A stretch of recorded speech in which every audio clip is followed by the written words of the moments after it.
અહીંયા દ્રૌપદી પ્રણામ કરે છે અશ્વત્થામાને.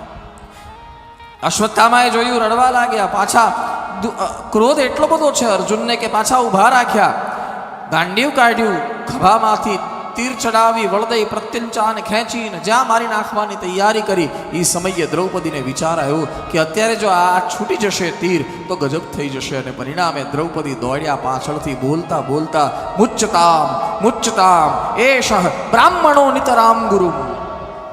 એ મહારાજ છોડી દો, 2 વાર બોલી છે આ મહિલા. છોડી દો, છોડી દો, બ્રાહ્મણોને મરાય નહીં, બ્રાહ્મણ આપણા ગુરુ કહેવાય. હા, મુચ્ચતામ મુચ્ચતામેશ. પાછળથી દોડી અને આલિંગન આપી લીધું. આલિંગન આપી અને એક હાથે તીર પકડી લીધું, એક હાથે ગાંડીવ પકડી લીધું, અને કહ્યું કે મહારાજ, આને મારવામાં નુકસાન ઘણા બધા, ફાયદો એક પણ નહીં. પહેલું નુકસાન, જાતનો બ્રાહ્મણ છે અને તો તમે સદેહે મારશો તો તમને બ્રહ્મ હત્યાનો દોષ લાગશે, અને એ દોષ જેને તમને તો ખબર છે, બ્રહ્મ હત્યાનો દોષ જેને લાગે એના કુળનો ક્ષય થઈ જાય. બ્રહ્મ હત્યા એ કુલક્ષય. હા, જેના જેના જેના પરિવારમાં બ્રાહ્મણની હત્યા થાય ને સાહેબ, એના કુળનો ક્ષય થઈ જાય. બીજું, તમારા ગુરુનો ભાઈ છે, આ ગુરુનો દીકરો છે, અને ગુરુના દીકરાને આપણા શાસ્ત્રોએ ભાઈ કહ્યો છે, ગુરુ ભાઈ. તમને ભાતૃવધનો દોષ લાગે, તમારો ભાઈ છે અને મરાય નહીં, તમે ભાતૃવધનો દોષ જો માથા પર લેશો તો તમને પણ ખબર છે કે ભાતૃવધના દોષના કારણે જીવનમાં દરિદ્રતા આવે. જેના હાથે પોતાના જ ભાઈનું ખૂન થઈ જાય ને સાહેબ, હત્યા થઈ જાય, એના જીવનમાં દોષ. કયા દોષ? દરિદ્રતા.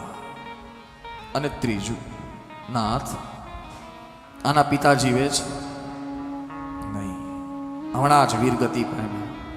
આની માં જીવે છે? બોલે હા, કૃપી જીવે છે. એમને કોઈ બીજો ભાઈ છે? ના, કોઈ નહીં.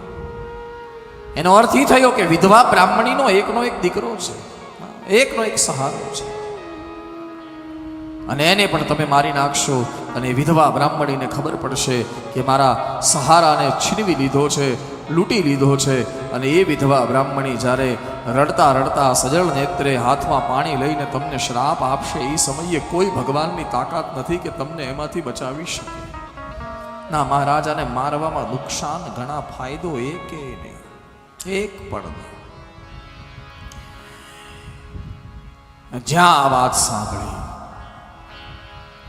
અર્જુનના હાથમાંથી ગાંડીવ છૂટી ગયું. ગોઠણિયા ભેર બેસી ગયા અર્જુન, અને અર્જુને એટલા બધા રડ્યા, એટલા બધા. અર્જુન વિચારે, ક્રોધના આવેશમાં હું શું કરી નાખું?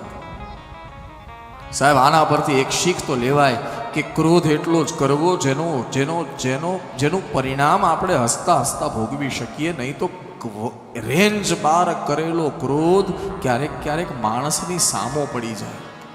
યસ, એટલા માટે ચાણક્યએ ક્રોધ માટે કહ્યું છે, ક્રોધ કરવાની ના નથી, પણ આત્મશક્તિ સમમ કોપમ યો જાનાતિ સપંડિત.